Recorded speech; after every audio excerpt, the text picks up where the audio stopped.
Now, leading our bulletin this hour, police are still investigating the cause of the fatal Limpopo bus crash, which claimed 21 lives. Scores of people have also been left injured. The head-on collision happened on Monday between the bus and a cash and transit van before plunging into a river on the N1 in Manqoba. Manqoba Mchunu is at the scene of the accident for us and joins us with the very latest. Good morning, Manqoba. Very devastating incident here. 21 lives lost. There are a number of survivors, and I know that you've been engaging with a number of them. Do we perhaps have a bit of details as to what exactly happened from some of those survivors?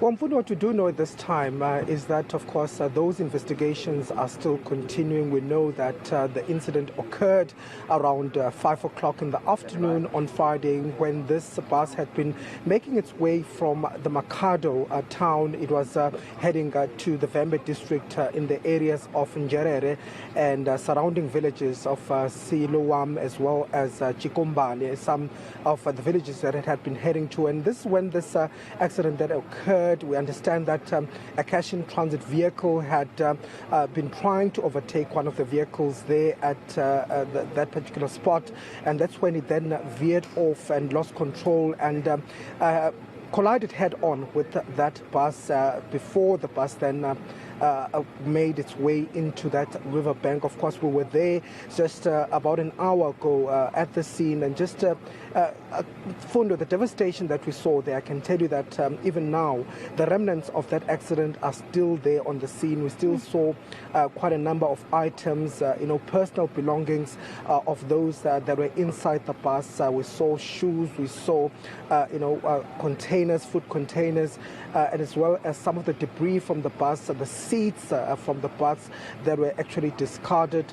And it tells you just how horrific that accident was that took place there. Of course, at this stage, we know, Mfundo, that the investigation is still ongoing. But we're here at Elim Hospital, where the Deputy Minister of Transport is going to be visiting some of the survivors. We know so far that about 33 people were injured, minor injuries they sustained, and those people have been since discharged from the hospitals.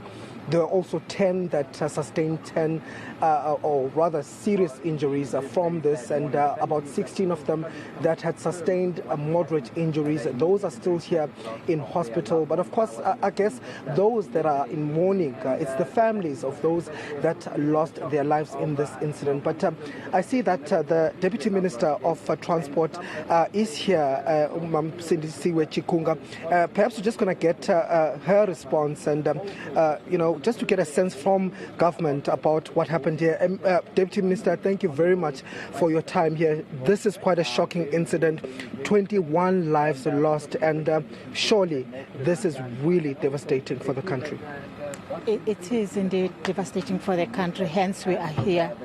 We requested the permission from Parliament to leave the State of the Nation address debate so that we can actually come and visit the victims of the crash, who many are admitted in hospitals, but also to meet the bereaved families so that we are with them at this time of serious pain and indescribable pain that I can't even describe to anyone. So yes, we are here to meet with them and to see how best we can assist as government. We've brought a number of departments ourselves as the Department of Transport at national level. The province is also here, the MEC is here, the mayor of district and local municipality will join us, but also we have Road Accident Fund, MTRC. We are all here so that we can then meet with the families and hear what they say and see how we can assist. What do you know so far, though, Deputy Minister, about the cause of this accident? Because we're hearing preliminary reports suggesting that the cash in transit vehicle had been trying to overtake there. Do you think that there was any sense of negligence as far as this accident is concerned? We will definitely be briefed as we have just arrived on what happened. I will not want to preempt what the briefing will say. But normally with head-on collisions, because at least that one has been confirmed that it was a head-on collision, with head-on collisions there will always be some negligence on the side of somebody. But who that is, I don't know for now. I don't want to preempt what the briefing will say. So there will somebody who would have done something to the extent that then there is head-on collision. And head-on collisions by their nature, they are fatal. They result in deaths, whether it is a small or a bus or anything, if it is head-on collision. And that is why sometimes we advise our people that it would not have been possible maybe for the bus. But I always, even now, tell my children that in a situation where you think head-on collision is about to happen, you better drive the car off the road. You're better off having the car maybe rolling outside the road than a head-on collision first, then of course the overtaking of the car. But sometimes it's not possible. I know it for sure that sometimes it's not possible, and therefore head-on collision will happen, and then we have so many deaths. So we're here to express our condolences to the families, but also to say to those that were injured in the crash, we wish them a speedy recovery. And it's very painful that in just one accident you lose 21 lives. These are lives that will never come back ever again. And those families will have to live with this pain for the rest of their lives. So it's the pain that people see you walking and they think you have overcome it. But it's the pain that you live with for the rest of your life. You cry every day if you have to. Then you wake up in the morning and you walk strong. But inside you just can't take it. Because it's somebody who was not ill. It's somebody who says, I will see you in the afternoon, who lives washing outside, and you're hoping that that person is going to definitely come back, and they never come back. So it's the most terrible type of death, the accidents that they cause. It's shocking. There's nothing that prepares you for it. And that is why we are here to meet with these families. Deputy Minister Chikunga Timalo from News from Africa, thanks again for speaking to us. I just want to find out an update. There's one child who has lost everyone in this accident. We're told he's now an orphan, or she. What kind of support from the department are you going to give such an individual? And also, can you give us an update in terms of the investigations, cash and transit vehicle and a bus privately owned, this gruesome accident? Are there going to be investigations in terms of who's responsible and what could be the consequences for them? Thank you. I'm still going to get a briefing on these matters. Even the preliminary investigation and findings, I'm still going to get that. Hence, have just arrived. So I'm not aware of what you are saying. For instance, I've not been briefed about it. However, we then have road accident fund that is supposed to compensate victims of road crashes in South Africa. Because in South Africa, you don't go to the owner of the vehicle, you go to road accident fund and claim. In a situation such as that, if that has actually happened, then of course the road accident fund or the child might have to claim from the road accident fund what we refer to as loss of support, particularly if the parents were employed.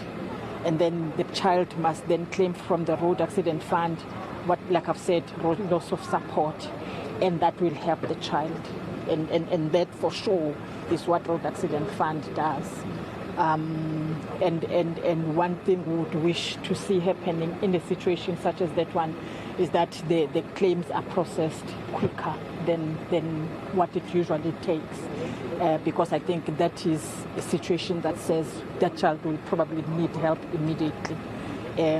So that will be that. And I want to believe if people are employed, there must be some things that work or employers pay to families and so on. I wouldn't want to enter that space, but from ourselves, our side, road accident fund, if the parents were employed, then we'll have to pay a loss of support compensation to the child. And in terms of the liability with the companies that are involved, once investigations are complete, are we likely to see the government pushing for people to be held accountable and to face the might of the law if negligence is indeed found to be the case with this horrific accident? For sure, if negligence is found to be the case, first the person should be charged. It could be called culpable homicide. I always wish that if indeed there's more than enough evidence that there was real negligence, people are charged with murder than culpable homicide. But if it is that there is negligence, which I don't know for now, like I'm saying, I've not been briefed. If there is negligence that is proven beyond reasonable doubt, then it's culpable homicide times 21. It's 21 lives lost. And what you are saying, if it is exactly what they will be briefing us about, you now have an orphan. You just immediately, just 1 second, there's an orphan. And it changes the life of the child forever. You know, a child who says Mama Baba suddenly can't say Mama Baba. And you are never prepared for that. If they are ill, if they are at the hospital, something will say it's possible they can, they cannot. But this one doesn't prepare you for that, and that is why it's something that's too much for any family, and for the community, you know. And what concerned me was the fact that these people might actually be coming from almost the same villages and so on and so forth. One death is enough to make the village feel bad, but 21 is something else. And that is why, honestly, we couldn't continue to be in Parliament for the debate when we have something as big as this for the country. Hence, we are here. And I really want to thank even the media that you are here, because most often than not, it's easy when things happening in the urban areas, people that we know, and the deputy ministers and so on and so forth, so will be there. But when it is ordinary people, sometimes they remain all by themselves. And that you are here, I think it says they too are human beings worth respect and recognition. And we really appreciate that. All right. And just a final one for me, Deputy Minister, how far is that investigation? Do we know when it's likely to be concluded? I've not been briefed, so I must say. There will be preliminary investigation findings, for instance, but then there must be the final one. When will that happen? I still need to be briefed. So it will be very difficult for me to know as to how long it's going to take, because also it depends on the complexity of everything. Is there a person who must be charged? Are we preparing a court-ready and strong case to take to court? Because we think somebody is responsible for the loss of lives, and we want that person to face the full might of the law, and therefore we want to gather all the information so that we have a watertight case. So there are quite a number of issues. If, say, for instance, I'm making an example, you think there's no one to charge, then it becomes a problem. I actually saw an accident such as that one where I was actually driving to Limpopo. I think 7 people died in an accident. But what actually happened, I think it was a venture that had the tire busting, and it overturned, and as it pushed itself to a truck, and the truck could not avoid it.